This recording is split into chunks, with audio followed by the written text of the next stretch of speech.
नमस्कार और इस खास चर्चा में आपका स्वागत है। आज हम हिमालय के दिल में बसे एक ऐसे इलाके की बात कर रहे हैं जो अपनी हैरान कर देने वाली खूबसूरती के लिए मशहूर है, लेकिन आजकल गंभीर चुनौतियों और काफी उथल-पुथल से भी गुजर रहा है, लद्दाख। बिल्कुल।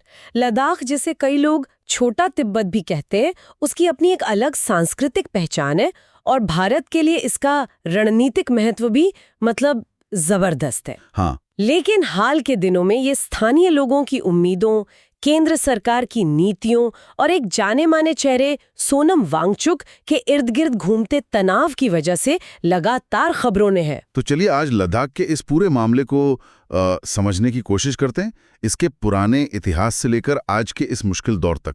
आखिर क्या दांव पर लगाया वहाँ? जी। शुरुआत शायद लद्दाख की जड़ों से करनी चाहिए। सुनने में आता है कि ये इलाका हजारों साल पुराना है। जी हाँ, बात हजारों साल की है। यहाँ इंसानी बसावट के निशान तो 9000 ईसा पूर्व तक के मिलते हैं। अच्छा। पहले यहाँ खानाबदोश चरवाहे थे, जैसे खम्पा लोग जो याक पालते थे।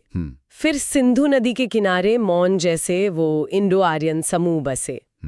और पहली सदी आते आते तो ये सिल्क रोड का एक अहम पड़ाव बन गया था। सोचिए, मध्य एशिया, भारत और चीन के बीच व्यापार का बड़ा केंद्र। अच्छा। सिल्क रोड का हिस्सा। और बौद्ध धर्म का भी यहाँ बहुत गहरा असर रहा है ना? हाँ, 7वीं सदी से ही अलची और हेमिस जैसे मशहूर मठ यहाँ सिर्फ पूजा की जगह नहीं थी, बल्कि संस्कृति और ज्ञान के बड़े केंद्र बने। फिर वो मध्य युगीन दौर आया, करीब 10वीं से 19वीं सदी तक, जब नामग्याल राजवंश, हाँ जी, जो करीब 950 ईस्वी में शुरू हुआ। उसने लद्दाख को एक आजाद राज्य बनाया। सिंगे नामग्याल जैसे राजाओं में 1616 से 1642 के बीच लेह का शानदार पैलेस बनवाया, तिब्बत से रिश्ते मजबूत किए। अच्छा। और कश्मीर बाल्टिस्तान के हमलों का सामना भी किया। इसी दौर में तिब्बती बौद्ध धर्म और यहाँ की लोकल परंपराओं के मेल से एक खास लद्दाखी पहचान बनी। लेकिन फिर आधुनिक दौर में हालात काफी बदल गए होंगे। बिल्कुल, बहुत ज्यादा। 1834 में जम्मू के डोगरा शासकों ने इसे जीत लिया। फिर 1846 में अमृतसर संधि हुई और लद्दाख जम्मू और कश्मीर रियासत का हिस्सा बन गया। ओके। 1947 में जब देश का बंटवारा हुआ तो इसका पश्चिमी हिस्सा, जहां मुस्लिम आबादी ज्यादा थी, वो अब पाकिस्तान अधिकृत कश्मीर में है, और पूर्वी हिस्सा, जहां बौद्ध आबादी ज्यादा है, वो 1948 की लड़ाई के बाद हुए युद्ध विराम के तहत भारत के साथ रहा। और चीन के साथ भी तो सीमा विवाद पुराना है। हाँ, वो एक और अहम पहलू है। 1962 की चीन भारत लड़ाई में चीन ने अक्साई चिन के बड़े इलाके पर कब्जा कर लिया, जो लद्दाख का ही हिस्सा माना जाता था। जी। बाद में लद्दाख को जिले का दर्जा मिला, कुछ हद तक स्वायत्तता भी मिली, लेकिन अपने शासन की मांग यहाँ हमेशा उठती रही। और फिर आया 2019, जब अनुच्छेद 370 हटा और लद्दाख को जम्मू कश्मीर से अलग करके एक केंद्र शासित प्रदेश यानी यूनियन टेरिटरी यूटी बना दिया गया। हाँ, जिसमें लेह और कारगिल जिले शामिल हैं। जी। आज भी चीन और पाकिस्तान से सटी सीमाओं की वजह से ये भारत के लिए बेहद बेहद महत्वपूर्ण है। ये इतिहास तो वाकई काफी उतार चढ़ाव भरा रहा है। अब अगर आज की बात करें तो लद्दाख के सामने क्या बड़ी चुनौतियां हैं? ये तो बहुत ऊंचाई वाला ठंडा रेगिस्तान है। सही कहा। औसत ऊंचाई ही 3000 मीटर यानी करीब 10,000 फीट से ज्यादा है। यहाँ की चुनौतियां वो कई तरह की हैं। सबसे पहले तो भू राजनीतिक मुद्दे हैं। चीन और पाकिस्तान के साथ सीमा पर तनाव लगातार बना रहता है।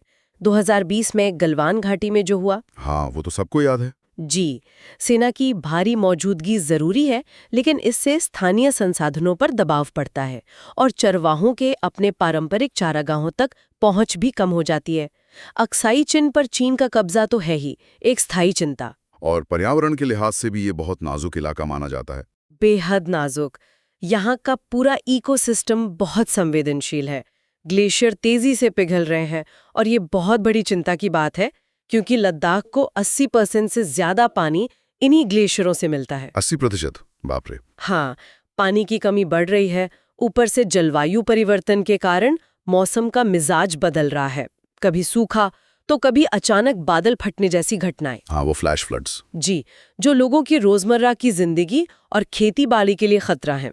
फिर अनियंत्रित खनन और बढ़ता टूरिज्म भी मिट्टी के कटाव और जैव विविधता मतलब बायोडायवर्सिटी के नुकसान को बढ़ा रहे हैं। विकास के मोर्चे पे क्या हालात हैं? मतलब यूटी बनने के बाद कुछ बदला है या नहीं? देखिए, यहाँ विकास की राह में भी कई रोड़े हैं।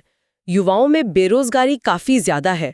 आंकड़े तो 20% से भी ऊपर बताते हैं। ओह, तो मतलब पलायन भी होता होगा फिर? हाँ, बिल्कुल। इस वजह से बहुत से नौजवान काम की तलाश में दिल्ली जैसे बड़े शहरों का रुख कर रहे हैं।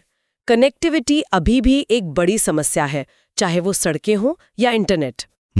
स्वास्थ्य सेवाओं का हाल ये है कि प्रति 10,000 लोगों पर औसतन सिर्फ एक डॉक्टर है, शिक्षा के मौके भी सीमित हैं और अर्थव्यवस्था काफी हद तक सिर्फ टूरिज्म पर टिकी है, जो साल के कुछ महीने ही चलता है। सही। 2019 में जब यूटी बना तो विकास और नौकरियों के बड़े वादे किए गए थे, लेकिन जमीनी हकीकत ये है कि बहुत से लोगों को लगता है कि वो वादे अभी तक पूरे नहीं हुए हैं।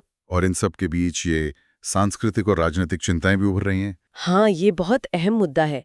लद्दाख की लगभग 90% से ज्यादा आबादी आदिवासी है। 90% से ज्यादा? जी, जिसमें लेह के बौद्ध और कारगिल के मुस्लिम दोनों शामिल हैं। इनकी एक बड़ी मांग है कि लद्दाख को संविधान की 6ठी अनुसूची यानी 6th शेड्यूल में शामिल किया जाए। हाँ, मैंने पढ़ा है इसके बारे में। ये आदिवासी इलाकों को खास अधिकार देती है ना? बिल्कुल। अपनी जमीन, जंगल, पानी और अपनी परंपराओं को सहेजने और उन पर शासन करने के लिए खास अधिकार और स्वायत्तता देती है। जब ये सुरक्षा नहीं मिली तो लोगों में डर बैठ गया कि उनकी जमीन, पहचान और संस्कृति बाहरी प्रभाव और बड़े प्रोजेक्ट्स की वजह से कमजोर पड़ जाएगी। अच्छा, तो इसीलिए अब राज्य के दर्जे की मांग भी हो रही है? हाँ, वो मांग भी जोर पकड़ रही है ताकि वो अपनी जमीन, संस्कृति और पर्यावरण को बचा सकें। कई लोग केंद्र के शासन को टूटे वादों की तरह देख रहे हैं। ये तो वाकई सारे मुद्दे एक दूसरे से जुड़े हुए लगते हैं। पर्यावरण, विकास, पहचान, सुरक्षा। बिल्कुल। जैसे सीमा पर अगर बड़े पैमाने पर निर्माण होता है तो उसका असर पर्यावरण पर पड़ता है, और पर्यावरण बदलता है, ग्लेशियर पिघलते हैं, तो उसका सीधा असर उन चरवाहों पर पड़ता है जिनकी जिंदगी ही उन पहाड़ों और चारागाहों पर टिकी है। ये सब आपस में गुंथा हुआ है। चलिए अब जरा हाल की घटनाओं पर आते हैं। 2025 में खासकर सितंबर महीने में लद्दाख में काफी अशांति देखने को मिली। 24-25 सितंबर 2025 को जो हिंसा हुई वो पिछले कई दशकों में सबसे गंभीर थी। इसकी जड़ें, जैसा हमने बात की, 2019 के बाद से जुड़ी हैं। जब यूटी तो बना दिया गया, लेकिन पूर्ण राज्य का दर्जा 6ठी अनुसूची में शामिल करने, स्थानीय लोगों के लिए नौकरियों में आरक्षण और जमीन व पर्यावरण की सुरक्षा जैसे वादे अधूरे रह गए। 2021 से ही लेह एपेक्स बॉडी, हाँ, LAB और KDA, जी, लेह एपेक्स बॉडी और कारगिल डेमोक्रेटिक अलायंस KDA, ये दोनों मिलकर इन मांगों को उठा रहे हैं। और इस पूरे आंदोलन में सोनम वांगचुक एक प्रमुख चेहरा बनकर उभरे हैं। सोनम वांगचुक, उनका नाम आज लद्दाख की आवाज का क्या कहते हैं पर्याय सा बन गया है। वो एक इंजीनियर है, नए विचारों के लिए जाने जाते हैं, एक शिक्षाविद है। उन्होंने SEMOL की सह स्थापना की थी। हाँ, 3 इडियट्स वाले, मतलब उनसे प्रेरित किरदार था। हाँ, भारतीय लोग उन्हें उस किरदार की प्रेरणा मानते हैं। उन्हें 2018 में प्रतिष्ठित रेमन मैगसायसाई पुरस्कार भी मिला। और हाँ, जलवायु परिवर्तन पर उनका काम, खासकर आइस स्तूप तकनीक। आइस स्तूप, हाँ, सुना है। जी, जो सूखे इलाकों में सर्दियों का पानी जमा करके गर्मियों में इस्तेमाल करने में मदद करती है, उसने उन्हें दुनिया भर में पहचान दिलाई है। लेकिन 2019 के बाद उनका फोकस राजनीतिक मांगों पर ज्यादा हो गया लगता है। हाँ, ऐसा लगता है, खासकर जब उन्होंने देखा कि लद्दाख में बड़े पैमाने पर औद्योगिकरण की बातें हो रही हैं, तो उन्हें चिंता हुई कि इससे यहाँ के नाजुक पर्यावरण को खतरा हो सकता है। साथ ही चीन द्वारा सीमा पर जमीन कब्जा करने की खबरों और लद्दाख की स्वायत्तता के कम होने की आशंकाओं ने भी उन्हें मुखर बनाया। उनका मानना है कि संवैधानिक सुरक्षा उपायों के बिना बाहरी दखल और बड़ी विकास परियोजनाएं लद्दाख की अनोखी संस्कृति और पर्यावरण को हमेशा के लिए बदल सकती हैं। उन्होंने अपनी मांगों को मनवाने के लिए कई बार अनशन भी किया है। जी, 2023 में 5 दिन का अनशन किया, फिर मार्च 2024 में 21 दिन का क्लाइमेट फास्ट किया, जिसमें हजारों लोग उनके समर्थन में आए। 21 दिन? हाँ, और फिर सितंबर 2025 में उन्होंने एक और अनशन शुरू किया, लेकिन इस बार 23 सितंबर को उन्हें राष्ट्रीय सुरक्षा अधिनियम यानी NSA के तहत गिरफ्तार कर लिया गया। NSA के तहत? ये तो काफी गंभीर बात है। जी, ये कानून सरकार को किसी व्यक्ति को बिना मुकदमे के हिरासत में रखने की इजाजत देता है अगर उसे राष्ट्रीय सुरक्षा के लिए खतरा माना जाए। उनकी गिरफ्तारी ने हालात एकदम से बिगाड़ दिए। उसके बाद क्या हुआ?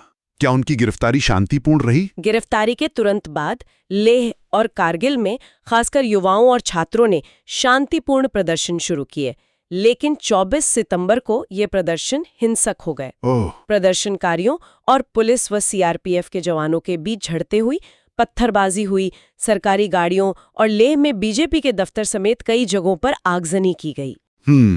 जवाब में सुरक्षा बलों ने आंसू गैस के गोले छोड़े और दुखद बात यह है कि पुलिस फायरिंग में कम से कम 4 नागरिकों की मौत हो गई। 4 मौतें? हाँ, जिनमें कारगिल युद्ध में लड़ चुके एक पूर्व सैनिक भी शामिल थे। करीब 100 लोग घायल हुए, जिनमें 30 पुलिसकर्मी भी थे।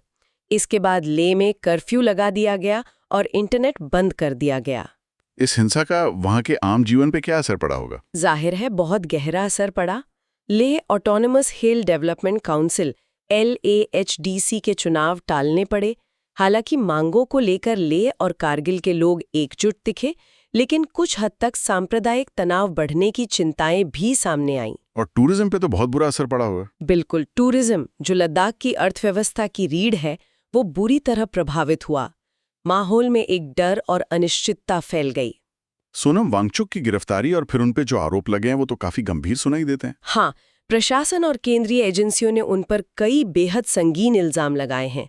पहला तो है हिंसा भड़काने का। अच्छा। आरोप है कि उन्होंने अपने भाषणों में भड़काऊ बातें कहीं, तिब्बत में हुए विरोध प्रदर्शनों का हवाला देते हुए आत्मदाह तक का सुझाव दिया और नेपाल, श्रीलंका, अरब स्प्रिंग जैसे आंदोलनों का जिक्र करके युवाओं को हिंसा के लिए उकसाया। प्रशासन का कहना है कि उनके बयानों की वजह से ही शांतिपूर्ण प्रदर्शन हिंसक हुआ। और कुछ विदेशी खुफिया एजेंसियों से जुड़ने के आरोप भी हैं। पाकिस्तान का नाम भी आया है। ये एक और बहुत गंभीर आरोप है। दावा किया गया है कि उनका संपर्क पाकिस्तान की खुफिया एजेंसी के एक गिरफ्तार ऑपरेटिव PIO से था और उन्होंने पाकिस्तान को कुछ संवेदनशील जानकारी दी है। सच में? जी हाँ, ये आरोप है। उनके पाकिस्तान और बांग्लादेश में हुए कुछ कार्यक्रमों में शामिल होने पर भी सवाल उठाए गए हैं।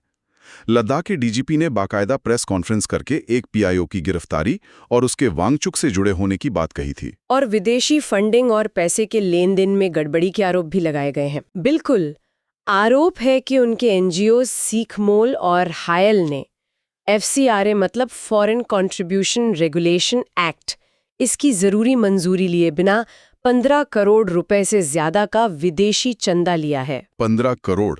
जी।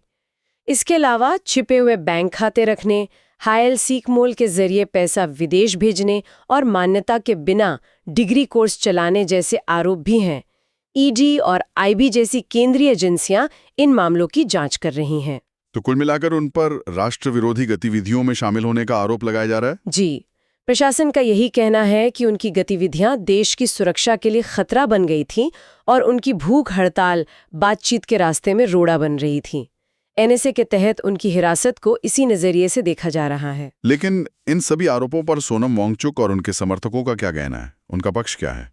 उनका पक्ष बिल्कुल अलग है। वे इन सभी आरोपों को पूरी तरह से बेबुनियाद, बदनीयत से लगाए गए और असहमति की आवाज को दबाने की कोशिश बता रहे हैं। आरित और शांतिपूर्ण रहा है।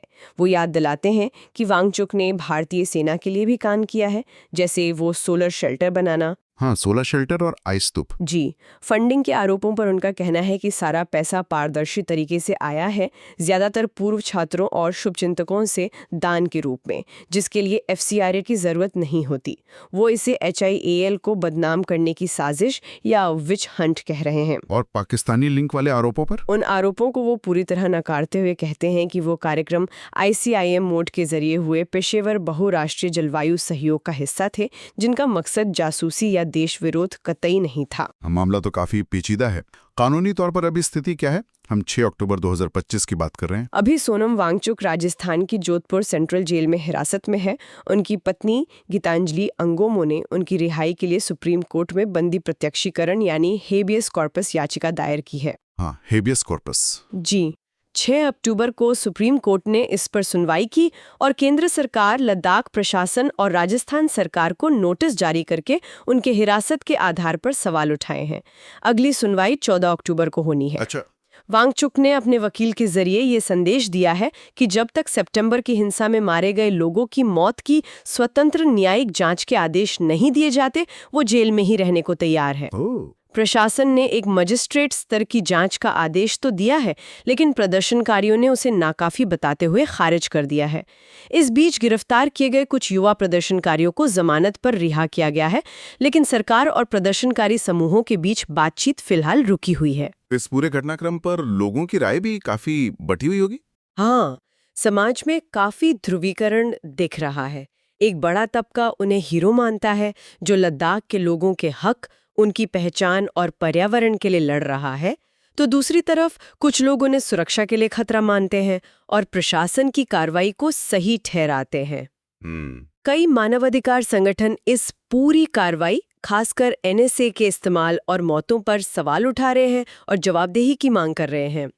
स्थानीय लोगों में एक चिंता ये भी है कि कहीं उन्हें आसानी से राष्ट्र विरोधी या पाकिस्तान समर्थक का ठप्पा न लगा दिया जाए, सिर्फ इसलिए कि वो अपने अधिकारों की मांग कर रहे हैं।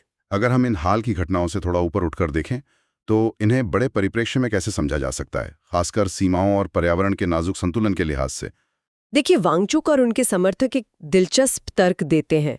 उनका कहना है कि लद्दाख के स्थानीय लोगों को मजबूत करना, उन्हें अधिकार देना, असल में भारत की सीमाओं को मजबूत करने जैसा है, खासकर जब आपके पड़ोस में चीन और पाकिस्तान जैसे देश हों। हाँ, ये एक अलग नजरिया है। उनका मानना है कि अगर आप स्थानीय लोगों पर भरोसा करेंगे, उन्हें बराबर का नागरिक मानेंगे, तो वो सीमा सुरक्षा में सबसे आगे खड़े होंगे। वो ये भी कहते हैं कि पर्यावरण की अनदेखी करके सिर्फ अंधाधुंध विकास जैसे सड़कें बनाना, बिजली परियोजनाएं लगाना, लंबे समय में लद्दाख की नाजुक पारिस्थितिकी को बर्बाद कर देगा और स्थानीय लोगों को नाराज करके शायद अनजाने में चीन के मंसूबों को ही मदद पहुंचाएगा। और ये जो पाकिस्तान से लिंक के आरोप हैं, उन्हें इस बड़े परिप्रेक्ष्य में कैसे दिखते हैं वो? जैसा हमने पहले बात की, प्रशासन ने आरोप लगाए हैं, खासकर फरवरी 2025 में पाकिस्तान में हुए एक जलवायु सम्मेलन में उनकी भागीदारी को लेकर।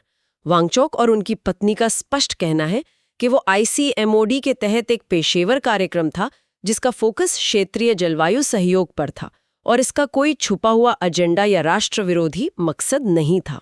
वो लगातार यही कह रहे हैं कि उनका पूरा ध्यान सिर्फ और सिर्फ भारतीय संविधान के दायरे में लद्दाख के लोगों के अधिकारों और यहाँ के पर्यावरण को बचाने पर है। तो आप देख सकते हैं कि यहाँ कितने सारे जटिल मुद्दे एक दूसरे में उलझे हुए हैं। बिल्कुल, एक तरफ लद्दाख का रणनीतिक महत्व है तो दूसरी तरफ इसकी बेहद नाजुक पारिस्थितिकी। एक तरफ विकास की जरूरतें हैं तो दूसरी तरफ उसे टिकाऊ बनाने की चुनौती। हाँ, और फिर स्वायत्तता की मांग बनाम राष्ट्रीय सुरक्षा की चिंताएं। जी, और इन सब के बीच हैं लद्दाख के युवाओं की उम्मीदें और जमीनी हकीकत, जिसमें बेरोजगारी जैसी समस्याएं शामिल हैं। तो कुल मिलाकर लद्दाख आज एक बहुत ही अहम मोड़ पर खड़ा है। इसका इतिहास समृद्ध और जटिल रहा है। आज की चुनौतियां अनोखी हैं और हाल की घटनाओं ने कई गहरी चिंताएं खड़ी कर दी हैं। हाँ। सोनम वांगचुक का मामला इस पूरे तनाव का एक प्रतीक सा बन गया है और ये कानूनी और राजनीतिक लड़ाई अभी जारी है। ये तो साफ है कि लद्दाख का आगे का रास्ता कैसा होगा, ये इस बात पर बहुत ज्यादा निर्भर करेगा कि इन अलग-अलग और कभी-कभी एक दूसरे से टकराने वाले हितों के बीच कैसे संतुलन बनाया जाता है। विकास की रफ्तार, पर्यावरण की सुरक्षा, स्थानीय लोगों की आवाज और देश की सुरक्षा जरूरतें। बिल्कुल, और शायद यही आज की चर्चा का सबसे बड़ा सवाल भी है जिसे हम अपने श्रोताओं के लिए छोड़ जाते हैं। क्या ऐसा कोई रास्ता निकल सकता है, ऐसा कोई संतुलन बन सकता है जो लद्दाख की अनूठी सांस्कृतिक और पारिस्थितिक पहचान का भी सम्मान करे और भारत की रणनीतिक जरूरतों को भी पूरा करे? ये सोचने वाली बात है। इस पर सोचिएगा जरूर। आज इस गहरी और महत्वपूर्ण चर्चा के लिए बहुत बहुत धन्यवाद। धन्यवाद।